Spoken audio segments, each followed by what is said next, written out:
the hunting gear guy here again. A couple of my listeners have requested that I do a video of the Norinco T97. This is a rifle that we've got available here in Canada. It's non-restricted, which is pretty awesome. It fires 5.56 or 2.23. It's a bullpup, which means it's very compact in size. And that compactness is really nice because it fits that 18.5 inch barrel, which is legal for non-restricted here in Canada, in a really compact, really tight little package. It is based off of the QBZ-95, which is a Chinese military firearm. Now, just talking a little bit about the quality of this rifle, if you look at a lot of the pictures out there, what you'll notice is that it kind of looks cheap, or it kind of looks chintzy. There's a lot of plastic on this thing. It's not really fancy, but don't let those pictures fool you, because this plastic is really high quality. Once you pick this up, it feels closer to a Glock than to a really cheap Chinese, like a high cal or something like that. It is built to a price point. You can tell that they've used as few parts as possible and as minimal number of machining processes as possible. But that being said, there's a couple of really nice things on this rifle. It's got a very smooth cycle on it. I'll just do a safety check here. So just watch that port there. And you can see that our chamber is empty. And this cycle is very smooth. So you can pull it back and forward.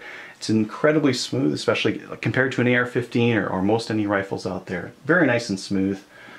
A couple things you'll notice about the ergonomics on this thing. They're not really fantastic. Charging this thing is kind of difficult. There's just a little bit of room in there, and you can only really fit 2 fingers in here, or a single finger to the back. So it's not as easy as just grabbing a bolt handle sitting off to the side. But like the other side of that is that it is nicely recessed. It's out of the way. It's not going to snag on anything at all. A couple other things to note in terms of ergonomics. The safety on this thing is pretty awful. It's way at the back here. It's a full flip all the way over. And if you have this thing on your shoulder, that means that you're way at the back here. And you're basically kind of grabbing around for something that's out in the dark. Kind of sucks. Once you see, if you watch my disassembly video, you'll notice that it is used as a pin in kind of holding the striker assembly. So there is a use for it. There's a reason why it's back there. It's simple, it's cheap. Again, they don't really care about ergonomics all that much as price point and ease of manufacturing. Another thing you'll notice about the ergonomics is that it doesn't have a bolt release. It does have a bolt hold back, so on an empty mag, the bolt will hold to the rear. But once you release the mag, there's not really a way to just kind of slap it on the side like there is an AR-15 and get that bolt back forward. Instead, once you've got a fresh mag in there, you have to simply go up to the top, pull it back, and let it go. So ergonomics on this thing, not fantastic. You're never going to beat an AR-15 with this thing at a 3-gun match. It's just the mag changes are a lot slower, and the usability just isn't as good as an AR-15. Maybe just a little bit more on versus an AR-15. Compared to an AR-15, this is quite a bit heavier. AR-15s are known for how light they are. They're known for how simple they are in terms of breakdown. And going to a bullpup like this thing is, there's a couple of disadvantages to that. Extra weight, extra complexity in terms of parts and breakdown. And another really big negative about this thing is that to mount optics, it's very difficult. You'll notice here, thanks to my assistant for lighting this, you'll notice that this rail that they got it isn't even Picatinny. It's just a proprietary Chinese rail on here.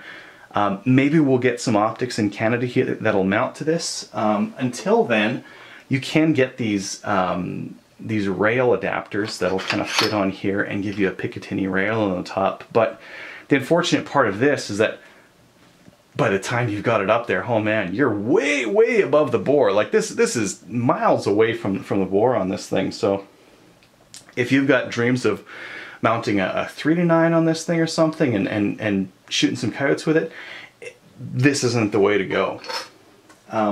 Thankfully, there is a company here in Canada that's working on getting a flat mount, kind of a rail on the top here.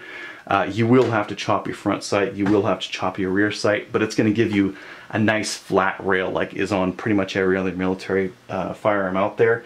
And it's going to do it in a way that you're still not going to be anywhere close to the price of a Tavor. So we're still going to be in a really good spot. Versus an AR-15, one thing that's good about this, it's incredibly compact. It's so nice and small. You can carry this thing on your back, you can carry it on your front, and on a sling it feels awesome. It's got super, super flat sides with practically nothing to snag on you. Even the safety here, there's not really much going on there. You won't snag this on a piece of clothing. You definitely won't snag the charging handle. There's no bolt release to snag. And you're never going to snag this this mag release either. So carrying this thing is really, really nice. And another thing about this, it's got a gas system on it that, and let's just get some little light on there, that it's got an adjustable gas system. Now, a negative about this thing, from factory, it's left in position 0, which is off, which is really, really weird. The forums on Canadian Gun Nuts and a couple other the forums are inundated by newbies who have this thing on 0 and they go and fire it and they're asking why their rifle won't cycle. Well, what you need to do, and what they should have done from the factory, is just set it to position 1.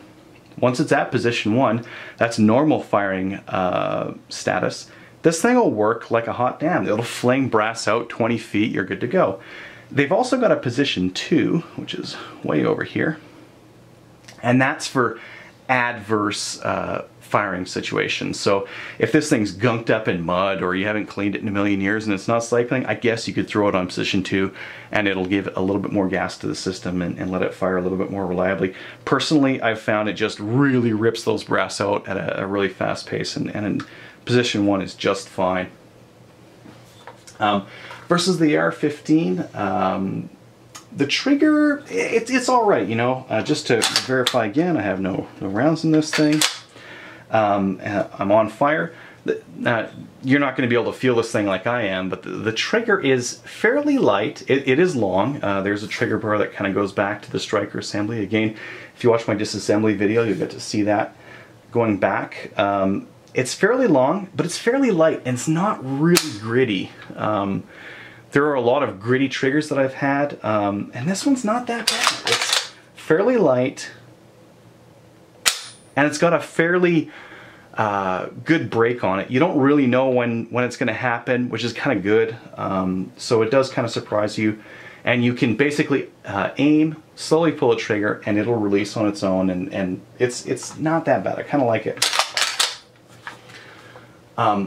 What I love about this thing, again, number one, I love that it's non-restricted. You can't beat that. It's hard for us here in Canada to get really nice rifles. Like the one thing I love to do with this thing is to take it out coyote hunting.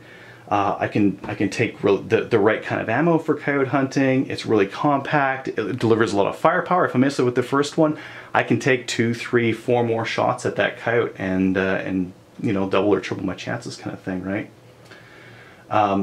It's very compact. It carries really nicely. It's incredibly cheap versus the Tavor. The Tavor is right around 2,600 bucks here in Canada, whereas this is just under 1,000. And once Canada Ammo starts bringing them in, they're going to be around $850. So nice and cheap. Good price point on it.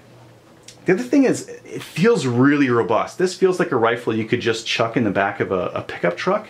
You're not going to damage anything. The charging handle's protected.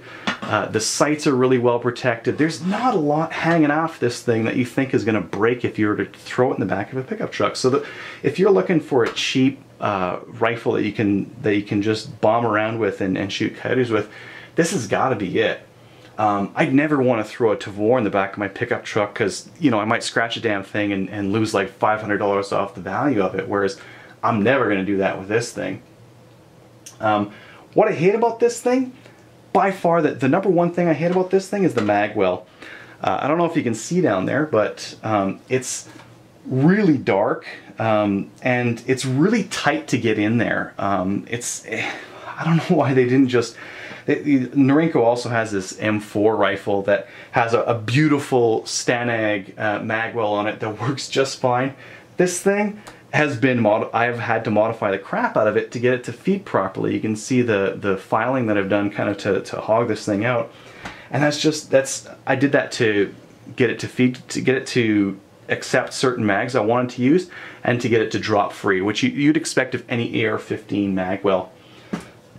Using the mag that it comes with, you can see all these rub marks on it. It's a very large mag. It's kind of hard to insert. This one's given me the best reliability. It seats really nicely, and it drops free completely. The other one that a lot of Canadians will be using is this LAR-15 mag. They're 10-round pistol mags. They're very compact, and they're kind of nice because they're you know, we can't run with 30-round mags in this thing because this is Canada, so you might as well go with a compact magazine. This thing is nice and small. It stays out of the way. It's not going to snag on anything. It drops free as well. This Magpul P-Mag, this is a 20-rounder. This is a Gen 3. Unfortunately, these ones don't fit. I'll just show you here. I'm not going to jam this thing right in because it's a total bugger to get out, but you can see it's very tight to get in there. I don't want to really do that, so I'm going to pull it out.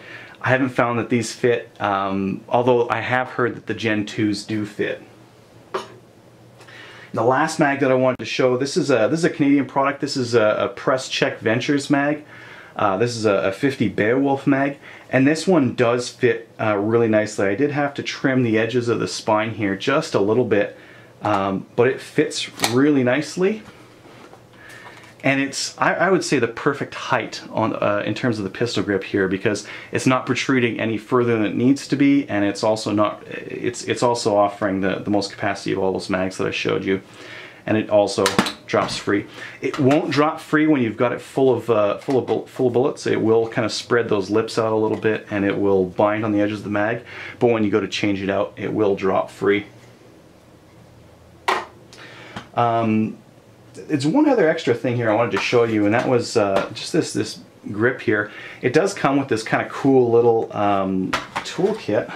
I'll just pull it out here. I pre-push this in. It's a bugger to get pushed in, so you'll need like a bullet or a magazine or something hard to push it in. But it comes with this little toolkit. Just move that over there, and it's actually pretty cool. You know, it's nice and compact. It's small. It comes with a lot of tools that you might need on this rifle. This one actually modifies the front sight height. So you can put that on the front sight, you can turn it, and you can adjust for elevation. In terms of for windage, you'll need an SKS front sight tool, or I used a plastic-faced hammer to just kind of gently tap it into place and get it over a little bit so I was on target. But this thing comes with everything else you'll need. It's got the cleaning rod on there, it's got a jag for cleaning patches, it's got a brush, it's got a lot of cool things that are all just kind of stowed handily away in the handle there. So if you ever need to, you know, if you're running reloads and you get a bullet stuck in there and the case pulls out, you can use this to quickly knock that bullet out. Whereas I never carry my cleaning rod with my AR-15. I'd be screwed with that one, right? So I hope you enjoyed the video. This is kind of my first rifle review. I've done a couple of other you know, disassembly videos, but mostly I've been doing online reviews and stuff like that. So if you like it, leave some comments in the just below the video, and maybe I'll do some more of these. Thanks.